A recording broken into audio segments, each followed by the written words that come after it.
कुरुक्षेत्र विश्वविद्यालय में 4 दिवसीय रत्नावली महाकुंभ का आयोजन किया गया और इस समय हम मौजूद है कुरुक्षेत्र विश्वविद्यालय में रत्नावली महाकुंभ में, जहां पर आज रत्नावली महाकुंभ का शुभारंभ किया गया। आपको बता दें कि इस रत्नावली महाकुंभ में 4 दिवसीय कार्यक्रम रहेगा और 4 दिवसीय कार्यक्रम में लगभग 3000 से ज़्यादा जो कलाकार हैं वो यहाँ पहुँचेंगे और अपनी अपनी प्रस्तुति देंगे। वहीं समापन अवसर पर और बीच बीच में कार्यक्रम में जो है राज्यपाल यहाँ पहुँचेंगे, हरियाणा के मुख्यमंत्री यहाँ पहुँचेंगे और पूर्व मुख्यमंत्री और कैबिनेट मंत्री मनोहर लाल खट्टर भी जो है इस कार्यक्रम में शिरकत करेंगे। नमस्कार, जयराम जी की। क्या कहेंगे, आज कुरुक्षेत्र पहुंचे हो, इतना बड़ा उत्सव हो रहा है, कैसा लग रहा है? बहुत बढ़िया जी, बहुत ही अच्छा मेला है ये, आधुनिक मेला है और विश्वविद्यालय अपने आप में अपनी पहचान है इसकी विश्व में और संस्कृति को बढ़ावा दे रहा है। और हमारे जैसे आदमी को इतनी खुशी है कि हमने तो चौपालों में, नुक्कड़ों पे, गामा में, वैसे तो हम देश विदेश में भी गए हैं, पर आज जो है हमें यहाँ मुख्य अतिथि इन्होंने बनाया है, इनका मैं तहे दिल से आभार व्यक्त करता हूँ और ढेरों शुभकामनाएं आपको भी और सभी सुनने वालों को। तो हरियाणा की संस्कृति जो खत्म हो रही थी, नई पीढ़ी को पता नहीं, उसका यहाँ पर लोगों को देखने को अच्छी बात है। ऐसा जी, मैंने बहुत बदलाव देखे हैं। पहले गांव में भजनी आया करते, आर्य समाजी आया करते, सांगी आए, फिर लोक संपर्क विभाग के नाटक होया करते, वह भी बहुत अच्छे थे। फिर रागिनी कंपटीशन का दौर होया, फिर ये लेडीज़ जो सिंगर हैं, डांसर हैं, इनका दौर भी देखा। बदलाव तो ज़रूरी है साहब, और मेरे ख्याल में अच्छा प्रयास कर रहे हैं लोगों के। जैसे पंजाब है और है, हमारे कई लड़के जो ये आधुनिक धुनों पे जो है आजकल, और ये जो अपना डीजे पे जो गाने बज रहे हैं, ये भी एक अपने आप में जो है। तो पहले रागणियों में बहुत ज्ञान की बातें बताई जाती है, आजकल सोशल मीडिया पर जो सांग आप पहले जो है ना, हमारा सांग भी जो है ना, सांग में भी पौराणिक बातें होती थी, वेद की, शास्त्र की, गीता की, आपस में सामाजिक बुराइयों पर सांगी सांग करते थे। हालांकि हमारा सांग जो है वो बहुत कुछ देता था पहले। आज से 50 साल, 30 साल, 40 साल पहले मनोरंजन सांग का ही था गाँव में। आपको राष्ट्रपति अवार्ड किस फील्ड में मिला? मुझे फोक थिएटर के लिए मिला जी।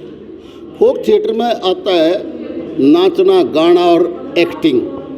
तो ये 2012 में हमें तो पता भी नहीं था, हमने तो मिला जब भी मेरा लग गया कि भाई हमें राष्ट्रपति पुरस्कार भी मिले। आपका जो फील्ड है, जो विशेषता है, कौन सी उसमें है? सांग में, रागणी में, गाना? मैं सांग भी कर सकता हूँ और नाटक भी कर सकता हूँ और अभिनय भी कर सकता हूँ, और मैंने कराया है।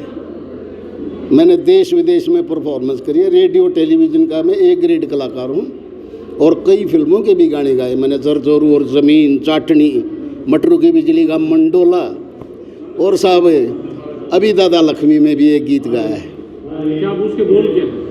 लख 84 खत्म हुई ना बीत, कलप युग 4 गए, नाक में दमा लिया, करें क्या मरते मरते हार गए। ज़रज़ोरू और ज़मीन में तो मैं रविंद्र जैन साहब के साथ टाइटल गाया था। सदा रही से सदा रहेगी, झगड़ेगी जड़ 3, ज़रज़ोरू और ज़मीन। फिर जाटनी में मैंने पॉलिटिक्स के खिलाफ गाया, राजनीति। बाढ़ के इतने खाने लगी और जन सेवक विषधर हो गए, घर की इज्जत मान आबरू लूटनी है, लीडर हो गए। मटरू की बिजली का मंडोला में सारे गीत मैंने गाए। 4 दिन की चमक चांदनी कर ले जो करना। हरियाणवी संस्कृति जिंदा रहे, इसके लिए क्या किया जा सकता है आपके साथ? इसके लिए जो है हमने अच्छे प्रयास करने चाहिए, वो मंच देने चाहिए, स्टेज देनी चाहिए, कलाकारों को अच्छा मान देना चाहिए। पहले पुराने वक्ता में जब सांग हुआ करते थे, पहले लकड़ी पटन लाग जाती, भाई सांगी आओगे। गांव के बाहर चौपाल में तख्त गलते थे, घी बूरा की रोटी देते थे, बढ़िया उनको मान सम्मान देते थे। कलाकारों को यही चाहिए। देखिए, आप खुद यहाँ उपस्थित हैं कुरुक्षेत्र विश्वविद्यालय के इस प्रांगण में। आज भारतीय संस्कृति, आप कहेंगे भारतीय संस्कृति है, हरियाणा प्रदेश की मिट्टी की जो खुशबू है वो फैल रही है। हमारे यहाँ प्रांगण में हमारे अतिथि के रूप में NIT के डायरेक्टर जो है प्रोफेसर रमना रेड्डी, PV रमना रेड्डी, वो हमारे बीच में हैं, सपत्नीक हैं। इसके साथ साथ हमारे कुलपति जी और उनकी पत्नी वो इस कार्यक्रम के अध्यक्ष के रूप में उपस्थित हैं। और हमने अपने विशिष्ट अतिथि के रूप में हरियाणा के एक ऐसे कलाकार को जिसे राष्ट्रपति जी ने पुरस्कार दिया है, जो राष्ट्रपति से पुरस्कृत हैं, जिन्होंने 50 साल तक हमारी लोक और संस्कृति की जो आप कह सकते हैं कि उपासना की है, वो उनकी जो हरियाणवी गायन शैलियाँ हैं उनको हमने यहाँ बुलाया है। वो श्रीमान प्रेम देहाती जी आज हमारे बीच में विशिष्ट अतिथि के रूप में उपस्थित हैं। इसी तरह से हमारे बीच मानद सचिव क्षेत्र विकास बोर्ड से उपेंद्र सिंघल जी, वो भी आज आए हुए हैं। और मैं बहुत खुश हूँ आज इस बात को देखकर कि हमारे जो बच्चों ने प्रयास किया, हमारे विद्यार्थी पिछले 15-20 दिन से, जिसे टीम रत्नावली कहा जाता है, इस प्रांगण को सजाने में और व्यवस्था को देखने के लिए जो प्रयास किए थे, वो आज पहला दिन है और हमें वो प्रयास सफल होते हुए